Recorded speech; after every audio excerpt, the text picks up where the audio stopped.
వందనాలండి, అందరికి వందనాలు. రాత్రి 4వ అధ్యాయాన్ని నేను మీకు జ్ఞాపకం చేశాను. ప్రకటన గ్రంథం 1వ అధ్యాయం 4వ వచనం. యోహాను ఆసియాలో ఉన్న 7 సంఘములకు శుభమని చెప్పి రాయినది. వర్తమాన భూత భవిష్యత్ కాలంలో ఉన్న వారి నుండి, ఆయన సింహాసనం ఎదుటున్న 7 ఆత్మల నుండి, నమ్మకమైన సాక్షి, మృతుల్లో నుండి ఆది సంభూతుడిగా లేచిన వాడును, భూపతులకు అధిపతి అయిన యేసుక్రీస్తు నుండి కృపా సమాధానములు మీకు కలుగును గాక. ఈ 2 వచనాలు రాత్రి చదివిన తర్వాత రాత్రి సంఘం అనే దాని గురించినటువంటి వివరణ నేను మీకు చాలా సంగతులు నేను మీకు రాత్రి చెప్పాను. తిరిగి ఆ సంఘాన్ని కొంచెం మీకు టచ్ చేసి ఆ తర్వాత నేను మిగతా మాటల వైపు నేను వెళ్తాను. 4వ వచనంలో సంఘం అనేది నేను రాత్రి చాలా అర్థాలు చెప్పాను.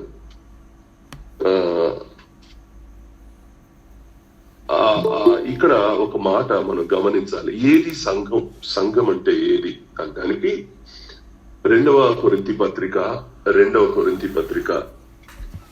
6వ అధ్యాయం 14వ వచనం మనందరికీ తెలిసిన మాటే, చాలా సార్లు మనం చదివి కంటితో పట్టిన మాట ఇది.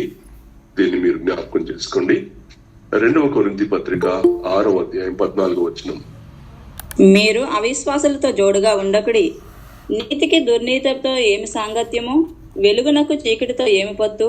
క్రీస్తునకు బెలియాలతో ఏమి సంబంధము? అవిశ్వాసతో విశ్వాసకి పాలెక్కడిది? చాలు తల్లి. అలాగే యోహాను యాకోబు పత్రిక 4వ అధ్యాయం 4వ వచనం. యాకోబు పత్రిక 4వ అధ్యాయం 4వ వచనం. వ్యభిచారులారా, ఈ లోక స్నేహము దేవునితో వైరమని మీరు ఎరుగరా? కాబట్టి ఎవడు ఈ లోకంతో స్నేహం చేయగోరునో వాడు దేవునికి శత్రువగును. రైట్. ఇక్కడ సంఘం అనే మాటకి అర్థం చెప్తూ ఇలా అన్నాడు. ఏమన్నాడు అంటే, సాతానుతో బెలియాలతో సంబంధం మనకు ఉండకూడదు అన్నాడు. సంఘం యొక్క ప్రాముఖ్యత ఎక్కడ మనం చూస్తాం అంటే, ఎవరు సాతానుతో ఆడ 4 మాటలు అన్నాడు. ఏమన్నాడు? ఒకటి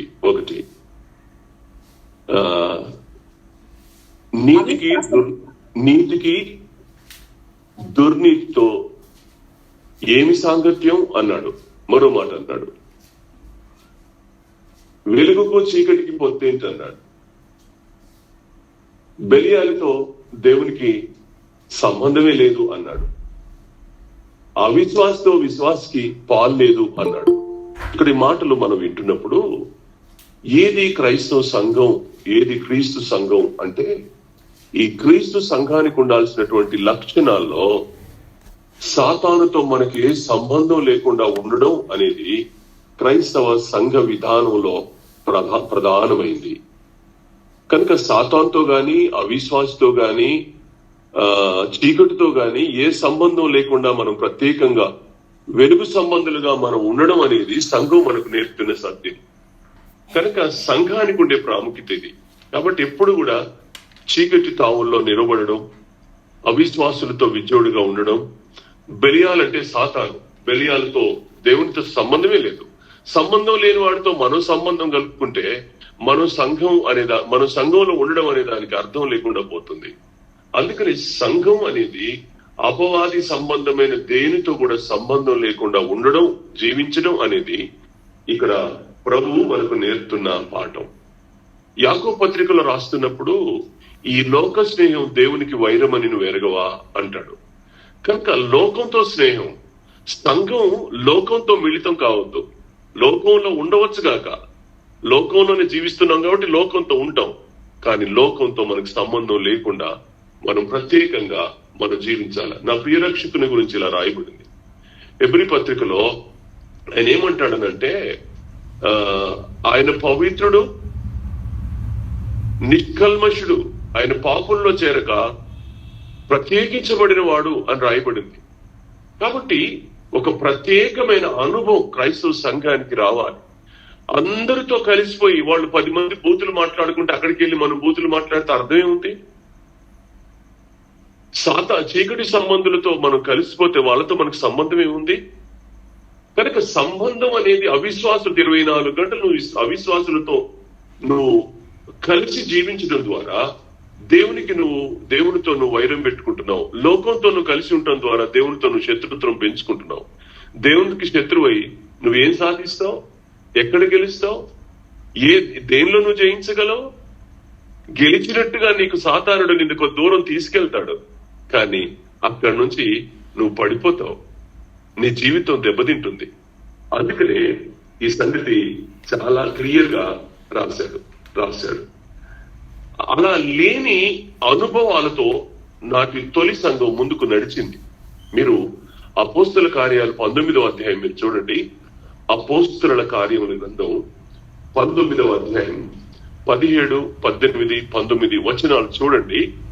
ఎంత శ్రేష్టమైన మాటలు రాశాడు. ఈ సంగతి ఎఫెసులో కాపురమున్న సమస్తమైన యూదులకును గ్రీసు దేశస్థులకును తెలియవచ్చినప్పుడు వారికి అందరికీ భయం కలిగిన కనుక ప్రభువైన యేసు నామము కనపరచబడెను. విశ్వసించే వారు అనేకులు వచ్చి తాము చేసిన వాటిని తెలియచేసి ఒప్పుకొనిరి. మరియు మాంత్రిక విద్య అభ్యసించే వారు అనేకులు తమ పుస్తకములు తెచ్చి అందరి ఎదుట వాటిని కాల్చివేసిరి. వారు లెక్క చూడగా వాటి వేల 50,000 వెండి రూకలాయను.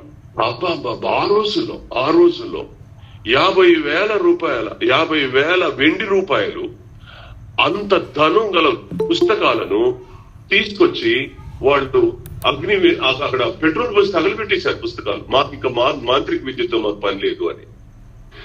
మాంత్రిక విద్యతో మాకేం పని? గ్రీసు దేశస్తులు వచ్చారంట, అన్యులు వచ్చారట, అందరూ వచ్చారట. వాళ్ళకున్న అన్నిటినీ వాళ్ళు వదులుకొని మాంత్రిక విద్య కలిగిన వారు మాంత్రిక విద్య పుస్తకాలను తీసుకొచ్చి తగలబెట్టారు. వాళ్ళకి ఏమర్థమైందంటే, బెలియాలతో మాకు పొత్తక్కర్లేదు, లోకంతో మాకు పొత్తక్కర్లేదు, అవిశ్వాసులతో మాకు పొత్తక్కర్లేదు. మేము ప్రభువును విశ్వసించాం గనక, ప్రభువుకు మా జీవితాలు మేము సమర్పించాం గనక ప్రభుతో మా జీవితం గడపాలి. లేఖనం చెప్పినట్టు అవిశ్వాసులతో విజ్జోడు వద్దన్నాడు, బెలియాలతో ప్రభుకు పొత్తు లేదన్నాడు, సంబంధమే లేదన్నాడు, చీకటితో వెలుగు సంబంధం లేదన్నాడు. కాబట్టి మేము వెలుగు సంబంధంగా ఉండాలి అంటే ఇక ఈ పాత సంబంధించింది ఏది, ఆ పాపపు సంబంధించింది ఏది మా దగ్గర ఉండకూడదు అని వారి దగ్గర ఉన్న మాంత్రిక విద్య కలిగినటువంటి అపారమైన ఆ ధననిధి వాళ్ళకి అది. ఆ రోజుల్లో వాళ్ళు ధనం సంపాదించే ఆ పుస్తకాల ద్వారానే వాళ్ళు ధనం సంపాదించేవారు. ఆ మాంత్రిక విద్య వల్ల కోటీశ్వర్లు అయ్యారు ఆ దినాల్లో. ఆ మాంత్రిక విద్య వల్ల కోట్లు లక్షలు సంపాదించారు. మీరు అపోస్తుల కార్యం 8వ అధ్యాయం చదివితే పరిశుద్ధాత్మ అనే వరాన్ని మాకు ఇవ్వండి గారడి వాడు ప్రయాసపడతాడు. దానివల్ల డబ్బు సంపాదించాలి వాడు ఆలోచనది. కాబట్టి డబ్బు సంపాదన మీద ఏమైనా చెయ్యొచ్చు అని రకరకాల మాంత్రిక విద్యలు నేర్చుకున్న వారు సైతం వారి మాంత్రిక విద్య సంబంధించిన పుస్తకాలన్నీ పెట్రోల్ పోసి తగలబెడితే ఇవాళ వాళ్ళతోనే మనం సంబంధం పెట్టుకుంటాం. విశ్వాసులే తాయెత్తులు కట్టించుకుంటున్నారు, విశ్వాసులే జిట్టి తీస్తున్నారు, విశ్వాసులే లోకస్తులు చేసినట్టుగా చేస్తా ఉన్నారు. విశ్వాసుల కాళ్లకు చూడండి ఆ నల్లటి తాడు కట్టుకొని తిరుగుతున్నారు. చిన్నపిల్లలకు దిష్టి పూసలు కడతా ఉన్నారు. ఏంటిది? నా దేవుని ప్రార్థనా శక్తి కంటే ఆ మాంత్రిక విద్య లేకపోతే ఆ లోక సంబంధమైన వాటిలో మనం పెట్టుకుంటామా? దిష్టి పొట్టు ఏదో బుగ్గ మీద పెట్టుకుంటే దిష్టి తగలకుండా పోతా? ఎవరు చెప్పారు? అంతంత మాంత్రిక విద్య కలిగినటువంటి వారు అపారమైన పుస్తకాలను వాళ్ళు తీసుకొచ్చి పెట్రోల్ పోసి తగలబెట్టారు, నడివీధిలో తగలబెట్టి వీటితో మాకు సంబంధం లేదు అని తెగదింపులు చేసుకున్నటువంటి ఆనాటి కొత్తగా వచ్చిన క్రైస్తవ సంఘం, అప్పుడే నమ్ముకున్న వారి క్రైస్తవ సంఘం యొక్క విలువ చూస్తే ఇవాళ చాలా సంవత్సరాల నుంచి క్రైస్తవులం, కానీ ఏ ఆచారం మానకుండా, ఏ పద్ధతులు మానకుండా, లోకము కావాలి, లోకంతో స్నేహము కావాలి, దేవునితో వైరమైనా పర్వాలేదు కానీ లోక స్నేహం మాత్రం కావాలనుకొని లోక స్నేహం చేసి పతనమైన వారి సంఖ్య చూస్తున్నప్పుడు ఎంత బాధ వేస్తుందో చెప్పలేను. అంతటి బాధ ఇవాళ క్రైస్తవ సంఘం దేవుణ్ణి గాయం చేస్తుంది అని చెప్పడానికి నేను చింతిస్తున్నాను. కనుక సంఘం అనే దానికి ఒక నిర్దిష్టమైన ప్రత్యేకత ఉంది. సంఘం అనే దానికి ఒక నిర్దిష్టమైనటువంటి ప్రతిష్టత ఉంది. సంఘం, దేవుని సంఘం అనే దానికి ఒక ప్రత్యేకమైన అనుభవం ఉంది. ఆ అనుభవాల గుండా వెళ్ళగలిగిందే క్రైస్తవ సంఘము అనే మాట ఇక్కడ నేను మీకు జ్ఞాపకం చేస్తున్నాను. మీరు చూడండి, యోహాను సువార్తలో నా ప్రభు ప్రార్థన చేస్తూ ఒక మాట అన్నాడు. 17వ అధ్యాయం 14వ వచనంలో, 17వ అధ్యాయం వారికి నీ వాక్యం ఇచ్చి ఉన్నాను, నేను లోక సంబంధిని కానట్టు వారిను లోక సంబంధులు కారు గనక లోకము వారిని ద్వేషించును. ఇప్పుడు సంఘం అంటే ఏంటంటే లోకం చేత ద్వేషించబడడం. లోకం మనల్ని ఆలింగనం చేసుకుంటుంది, లోకం మనల్ని ముద్దు పెట్టుకుంటుంది, లోకం ఇవాళ మనతో కలిసి జీవిస్తా ఉంది. లోకము ఎంత చెడ్డదో మనకు అర్థం కావట్లేదు. దేవునితో వైరం, దాన్ని ద్వేషించాలి. కానీ ఆ లోకస్తుడు మనల్ని ఇవాళ ద్వేషించే అనుభవం లేదు. మనల్ని కలిసి మనం ముద్దు పెట్టుకున్న లోకంతో మనం కలిసి జీవిస్తా ఉన్నాం. లోకంతో తెగదింపులు లేని క్రైస్తవ సంఘము అది రేపు పెళ్లి కుమార్తె సంఘంలో అడుగు పెట్టదు. దానికి ప్రత్యేకమైన విధానాలు ఉన్నాయి. సంఘానికి బైలాస్ ఉన్నాయి, సంఘానికి నియమం ఉంది, చట్టం ఉంది, నిబంధన ఉన్నాయి.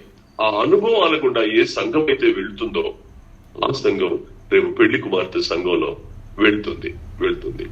కాబట్టి దేవుని మహాకృప మెడగది ప్రార్థన సహవాసంలో చాలా మనం ఒక్కొక్కటి మన సంఘంలో పిల్లలకు నేర్పుకుంటూ వాక్యం ఇది బోధిస్తుంది అని అంటే, పచ్చని తోరణాకులు కట్టకుండా పెళ్లిళ్ళు చేసిన మనవాళ్ళని నేను అభినందిస్తా ఉన్నాను. కాళ్లకు పసుపు పారాణి రాసుకోకుండా పెళ్లిలో కూర్చొని పెళ్లి చేసుకున్న వారిని అభినందిస్తున్నాను. ఇవాళ ఆ ఆచారాలన్నీ, లోక స్నేహ సంబంధమైన ఆచారాలు మానేసి నెత్తి మీద పసుపు బియ్యం తలంబరాలు, లేకపోతే నడువుకు ఆ పసుపు బియ్యపు కట్టుకొని మన దేవుని పిల్లల్ని చూస్తున్నప్పుడు సంతోషం వేస్తా ఉంది. ఏమవుతున్నారు వీళ్ళనంటే, ఆ పాత సంబంధమైన, ఆ ఆచార సంబంధమైన వాటన్నిటినీ వాళ్ళు అన్నిటికీ దూరమై ఆత్మ సంబంధంగా సమీపస్తులై దేవుని నియమమే పాటించాలని మన సంఘం ఈ రీతిగా చేస్తా ఉంది. అందుకనే నా ప్రభా నేను వాళ్ళకు వాక్యం ఇచ్చాను, ఆ వాక్యానుసారంగా నా పిల్లలు బ్రతుకుతున్నారు, దాన్ని బట్టి నేను సంతోషిస్తున్నానని ఆ రోజు దేవుడు ఎంత సంతోషించి ప్రార్థన చేశాడో. కాబట్టి ఈ విషయాన్ని కూడా నేను మీకు ఖచ్చితంగా జ్ఞాపకం చేస్తున్నాను. ఇక్కడే నేను ఈ సంఘాన్ని ఇంతవరకు ఆపేస్తాను. నేను ఇలా చెప్పుకుంటూ పోతే సంఘానికి అవధులు లేవు. ఈ సంఘాన్ని ఇంతవరకు ఆపి దాని తర్వాత అంటున్న ఆ మాట నేను జ్ఞాపకం చేస్తా ఉన్నాను. మీరు చూడండి,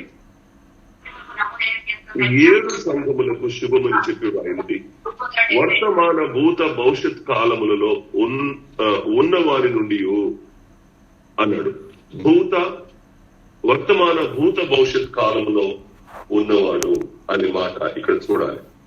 3 కాలాలలో ఉన్న వాడు పరమలోక తండ్రి. మీరు చూడండి ఏమన్నాడు ఆయన అంటే, మోషే అడిగాడు, తెలియకయ్యా నన్నేమో నువ్వు ఇశ్రాయేల్ దేశం పొమ్మంటున్నావు, కానీ అక్కడికి వెళ్ళిన తర్వాత వాళ్ళు నువ్వు ఎవరు పంపితే వచ్చావని నన్ను అడిగితే నేనేం చెప్పాలి? నిర్గమాకాండం 3వ అధ్యాయం 14వ వచనంలో, నిర్గమాకాండం 3వ అధ్యాయం 14వ వచనంలో, అందుకు దేవుడు నేను ఉన్నవాడను అనువాడనై ఉన్నానని మోషేతో చెప్పను, మరియు ఆయన ఉండునని వాడు మీ యొద్దకు నన్ను పంపినాను, నీ మీ ఇశ్రాయేలుతో చెప్పవలన నేను. ఎంత చక్కటి మాట మీరు చూడండి. ఇశ్రాయేలుతో ఈ మాట చెప్పు, నేను ఉన్నానని చెప్పండి వాళ్ళకి, నేను ఉన్నవాడను అని చెప్పన్నాడు. ఉన్నవాడు అని అంటే నిత్యుడవు దేవుడు అని. ఉన్నవాడు అనే మాటకు అర్థం ఏంటంటే అతడు నిత్యుడు, నిత్యత్వంని చూపించేటువంటి మాట. ఉన్నాడు అనంటే ఆయన ఎప్పుడూ ఉన్నాడని. కాబట్టి ఆయన వర్తమాన భూత భవిష్యత్ కాలాల్లో 3 కాలాల్లో, ఆ మాటకు వస్తే కాలమే లేనప్పుడున్న స్వయంభవుడు ఆయన. కాబట్టి ఆయన ఎవరు సృజించలేదు, తనకు తానే స్వయంభవుడైన దేవుడు గనక ఆయన ఎవరు సృజించరు. ఇవాళ లోకంలో ఉన్న దేవుళ్ళందరినీ ఎవరో ఒకరు సృజించబడి ఆయా మందిరంలో వాళ్ళు నిలవబడితే మానవుని చేత నియమించబడిన వారిని మానవ నిర్మాణికుడిని మానవుడు ఆరాధిస్తున్నాడు. కానీ దేవుణ్ణి ఎవరు ఎప్పుడు నిర్మించలేరు. దేవుణ్ణి నిర్మిస్తే అది మానవ నిర్మితం అవుతుంది. మానవుడు నిర్మించిన దేవుడు ఎన్నడూ దేవుడు కాడు. దేవుడు ఉన్నవాడు కనుక ఆయన నిత్యుడు, నిత్యత్వం నుంచి ఉన్నవాడు. కాబట్టి ఈ మాటను మనం జ్ఞాపకం చేసుకోవాలి. కనుక ఆ దేవుడి నుంచే సమస్తమైన దీవెనలు మానవులు కలుగుతాయి అనే మాట ఇక్కడ నేను జ్ఞాపకం చేస్తున్నాను. ఇక్కడ మరొక మాట, నేను దాన్ని ఎక్కువ వివరించగా దాని ఇక్కడ ఇంకొక మాట కూడా జ్ఞాపకం చేస్తాను. ఆయన నిత్యత్వాన్ని గురించి ఎన్ని సంవత్సరాలు మాట్లాడుకోవచ్చు మనం. అది మానవ ఊహకు అందనిది. ఆ మానవ ఊహకు అందనిది. శూన్యంలో సమస్తాన్ని చేయగలిగిన దేవుడు ఆయన. ఆయన నిత్యత్వంలో ఉన్నవాడు ఆయన. అందుకని మాట చెప్తున్నాను. ఇక్కడ మరొక మాట అన్నాడు. ఏమన్నాడు అనంటే, ఆయన సింహాసనం ఎదుటున్న 7 ఆత్మల నుండి అన్నాడు. ఆయన సింహాసనం ఎదుటున్న 7 ఆత్మల నుండి అనే మాట ఆయన మాట్లాడు. ఇక్కడ సంపూర్ణకు దేవుని గురించి మాట్లాడుతున్నాడు. ఆయన 7 ఆత్మలు గలవాడు అంటే ఇప్పుడు ఏమనుకోవాలి మనం? అంటే దేవుడు ఒక్కడే కదా, 7 ఆత్మలు ఏంటి? కొంచెం కన్ఫ్యూజన్ వస్తుంది. 7 ఆత్మలు అనేసరికి కొంత కన్ఫ్యూజన్ వస్తుంది. కన్ఫ్యూజన్ అవ్వాల్సిన పని లేదు. ఇక్కడ చూడండి, నేను 2 వచనాలు చూపిస్తాను త్వరగా చూడండి మీరు దయచేసి. ప్రకటన గ్రంథం 8వ అధ్యాయం 2వ వచనం. ప్రకటన గ్రంథం. అంతటా నేను దేవుని ఎదుట నుంచి 7 దూతలను చూచితిని. వారికి 7 బోరలు ఇయ్యబడను. మరియు సువర్ణ ధూపార్తి చేత పట్టుకొని ఉన్న వేరొక దూత వచ్చి, ఎంతమంది దూతలు అంటే వాళ్ళు? దేవుని ఎదుట నిలిచి 7 దూతలను చూచితిని. వారికి 7 బోరలు ఇయ్యబడను. చాలు, 7 దూతలు. ఇక్కడ హెబ్రీ పత్రిక 1వ అధ్యాయం 14 వచ్చిన చూడండి. హెబ్రీలకు రాసిన పత్రిక 1వ అధ్యాయం 14 వచ్చిన. వీరందరూ రక్షణయైన స్వాస్థ్యం పొందబోవారికి పరిచారము చేయుటకై పంపబడిన సేవకులైన ఆత్మలు కారా? కరెక్ట్. ఇక్కడ చూడండి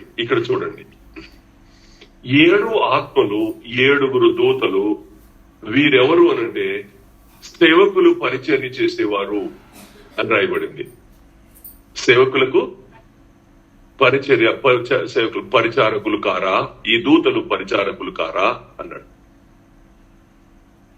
ఎవరి దూతలు అనంటే నీకు నాకు రక్షించబడిన విశ్వాస జీవితంలో పరిచారం చేసే దూతలు. నేను ఈరోజు ఉదయం లూదియా దగ్గరికి వెళ్ళాను. ఆమె కాలు ఇంతలా వాసింది. యాక్సిడెంట్ అయింది. ఆటో బోల్తా పడింది. అందులో 3 ఉన్నారు. 2కి దెబ్బలు తగలలేదు. ఈ అమ్మాయికి ఒక్కదానికి దెబ్బ తగిలినాయి. ఆ కాలుకి ఇంతకు ముందే యాక్సిడెంట్ అయి దాంట్లో స్టీల్ రాడ్ ఉంది. కానీ రాయి తగలకుండా ఎత్తిపట్టిన దేవదూతను మనం దేవదూత పంపిన దేవుణ్ణి మనం ఆరాధించాలా? కాలు కొంచెం వాసిన మాట వాస్తేమి గాని ఎంత సేఫ్టీ! ఎవరు చేశారు ఇది అంటే పరిశుద్ధులకు ఆయన పరిచారం చేయడానికి దూతను పంపాడు గనక ఆ క్షణంలో రక్షించబడింది ఆ అమ్మాయి. అలా లేకపోయి ఉంటే పెద్ద ప్రమాదం జరిగి ఉండేది. పెద్ద యాక్సిడెంట్ అయి ఉండేది. ఆమె ఎప్పుడో చనిపోయి ఉండేది. నేను ఇట్లా ఎన్నోసార్లు మనం అనేకమైన ప్రమాదాల్లో నుంచి మనం తప్పించబడుతున్నాం. దేవుడుంటే అసలు యాక్సిడెంట్ కాకుండానే కాపాడొచ్చు కదా అంటారు చాలా మంది. మొండికొచ్చేది చాలా మంది అంటారు. అసలు ఆటోలో పోతా ఉంటే యాక్సిడెంట్ ఎందుకు కావాలి దేవుడు ఉంటే అంటారు వాళ్ళు. అసలు ఏ యాక్సిడెంట్ కాకుండా కొన్ని 100 సంవత్సరాల నుంచి నిన్ను కాపాడుతుంటే, నువ్వు బ్రతికిన 40, 50, 60 సంవత్సరాల నుంచి దేవుడు నిన్ను కాపాడుతుంటే, నువ్వు నీ కన్నులకు గుడ్డితనం కలిగి నువ్వు ఆ సంగతి మర్చిపోయి దేవుడే ఉంటే అసలు ఈ యాక్సిడెంట్ కూడా కాకుండా కాపాడాలని అంటే దాని అర్థం ఏంటి? నీకు తెలియాలని దేవుని యొక్క శక్తి సామర్థ్యాలు, దేవుని అపారమైన ప్రేమ, దేవుని దూత నీకు ఎలా పరిచారం చేస్తున్నాడో నీకు అర్థం కావడం కోసం దేవుడు అక్కడ ఇలాంటి సందర్భాలు తేకపోతే దేవుని దూతలు 7 ఆత్మలు కలిగిన దేవుని దూతలు నీకు నాకు పరిచారకులు అనే సత్యాన్ని మనం మర్చిపోతాం. ఎన్నిసార్లు దేవుడు మనల్ని కాపాడుతున్నాడు, ఎన్ని ప్రమాదాల నుంచి కాపాడుతున్నాడు. ఏమి జరగట్లేదు కాబట్టి మనం ఈ రోజు అనుకుంటే తప్పు. అక్కడ కూడా దైవ కాపుదల ఉంది. ఇక్కడ జరిగిన తర్వాత దేవుడు కాపాడాడని అంటున్నాం, కానీ ఇది జరగకుండానే అనేక సార్లు మనల్ని కాపాడాడు దేవుడు. ఈ సత్యాన్ని క్రైస్తవ సంఘం ఎంత గ్రహిస్తే అంత మంచిది. ఇక్కడే ఇంకొక మాట చెప్పి నేను ఇక్కడతో క్లోజ్ చేస్తాను ఈ మాట దగ్గర. ఇక్కడ ఉదాహరణకి ఇలా అంటాను నేను, ఒక నారింజ పండు తీసుకోండి. నారింజ పండులో 9 తొనలు ఉంటాయి, కానీ ఏమన్నాం దాన్ని?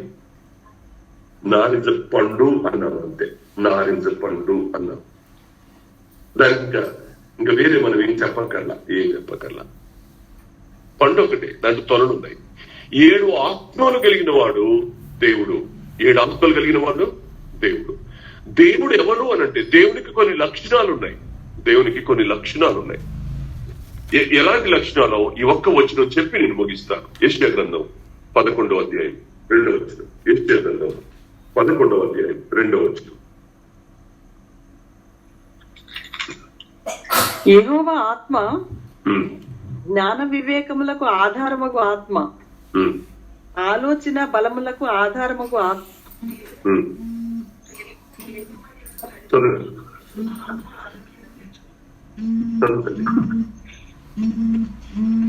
11వ అధ్యాయం 2వ.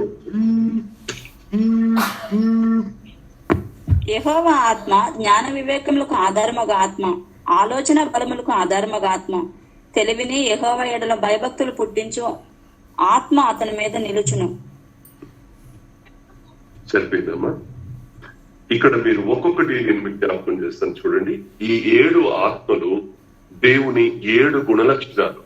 నారింజ పండులో 9 తొనలు ఎలా ఉన్నాయో అంత కలిపి ఎలా ఒకటైదో ఈ 7 ఆత్మలు సంపూర్ణ సంఖ్య. దేవుడు ఎలా అయ్యాడు అనంటే దేవుని ఆత్మకుండే లక్షణాల్లో 1 జ్ఞానం, అక్కడేముంది జ్ఞానం. 2 వివేకం, 3 ఆలోచన, 4 బలం, 5 తెలివి, 6 భయం, 7 భక్తి. 7 భక్తి. 7 అక్కడ ఉన్నాయి. 7 ఆత్మలు. 7 ఆత్మలు, కానీ 7 కలిస్తే ఒకటే ఆత్మ. పరిశుద్ధాత్మ దేవునికి ఈ 7 అంతల లక్షణాలు ఉన్నాయి. కాబట్టి ఈ 7 అంతల లక్షణాల చేత క్రైస్తవ సంఘాన్ని నింపుతున్నాడు ఆయన. ఎవరికి జ్ఞానం ఇవ్వాలో ఆయన జ్ఞానం ఇస్తున్నాడు, ఎవరికి వివేకం ఇవ్వాలో తక్కువ ఉందో వాళ్ళకిస్తాడు, ఎవరికి ఆలోచన చెప్పాలో ఈ ఆత్మ చెప్తాడు, ఎవరికి బలహీనవుతారో బలం ఇస్తాడు, ఎవరు తెలివి లేకుండా తిరుగుతున్నారో తెలివిస్తాడు, ఎవరు భయభక్తులు లేకుండా తిరుగుతున్నారో వాళ్ళకు భయభక్తులు ఇస్తాడు దేవుడు. దేవుని సంఘ సన్నిధిలో నువ్వు నిలబడడం నీకు చేతనవుతే దేవుడు ఈ ఆశ్చర్యమైన కార్యాలు చేసి మనల్ని సంతృప్తి పరిచే దేవుడు. కనుక దయచేసి ఈ విషయాన్ని గమనించండి. రేపు ఆ 5వ వచనాన్ని తిరిగి ధ్యానం చేసుకుందాం. తరలు వచ్చండి, ప్రార్థన చేసుకుందాం. బాబు లీడ్ చేయనా.